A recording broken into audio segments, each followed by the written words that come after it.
ആരിഫ് ഹുസൈൻ അവൻ ഇസ്ലാമിനെ പറ്റി പറയുന്നത് എന്താ? നിങ്ങളൊന്ന് ആലോചിച്ച് നോക്കിയേ. അതുപോലെ തന്നെ വേറെ കുറെ ഗ്രൂപ്പ് ഇതുണ്ട്, പേജിൽ കുറെ പേര് കൊടുത്തിട്ട് ഇസ്ലാമിനെ ആക്ഷേപിക്കാൻ. ഏതെങ്കിലും ഒരു പള്ളിയിലെ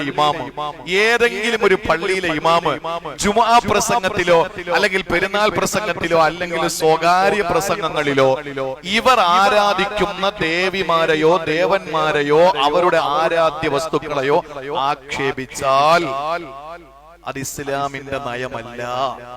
അയാളെ ഏതെങ്കിലും ആശുപത്രി കൊണ്ടുപോയി ഒന്ന് കാണിക്കുന്ന നല്ലതാ. കാരണം എന്താ? അല്ലാഹ് പറഞ്ഞിട്ടുണ്ട്, മറ്റുള്ള ഒരാളുടെയും ആരാധ്യ വസ്തുക്കളെയും ആരാധ്യ പുരുഷന്മാരെയും നിങ്ങൾ ആക്ഷേപിക്കാൻ പാടില്ല. അത് നിങ്ങളുടെ ജോലിയല്ല.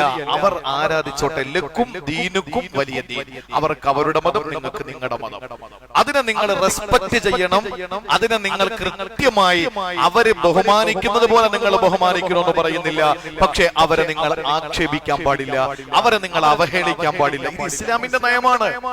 ഒരു പണ്ഡിതന്മാരും ഒരു മനുഷ്യനും, നിങ്ങളോട് എനിക്ക് പറയാനുള്ളത്, നമ്മളാരും അങ്ങനെ ചെയ്യുന്നവരല്ല. ഇടയ്ക്ക് ചില ആളുകളൊക്കെ ആക്ഷേപിക്കാറുണ്ട്. നമ്മൾ അങ്ങനെ ഒരിക്കലും മറ്റുള്ള മതവിശ്വാസികൾ, നമ്മുടെ സഹോദരങ്ങളുടെ മതവിശ്വാസങ്ങൾ അല്ലെങ്കിൽ അവരുടെ ആരാധ്യ വസ്തുക്കളെ ഒരിക്കലും നമ്മൾ എന്ത് ചെയ്യാൻ പാടില്ല? വിമർശിക്കാൻ പാടില്ല, കുറ്റപ്പെടുത്താൻ പാടില്ല. എന്തെല്ലാം നമുക്ക് പറയാനുള്ള അവസരങ്ങൾ ഉണ്ടായിരുന്നു. ഏത് പള്ളിയുടെ കാര്യം പറഞ്ഞാലും അതിന്റെ ഹൗലിന്റെ അടിയിൽ ശിവലിംഗം ഉണ്ടെന്ന് പറയും. നമുക്ക് ചോദിച്ചൂടെ എത്ര ലിംഗം ഇവിടെ കിടക്കുന്നു? പക്ഷെ അത് പാടില്ലല്ലോ നമുക്കത് ചോദിക്കാൻ.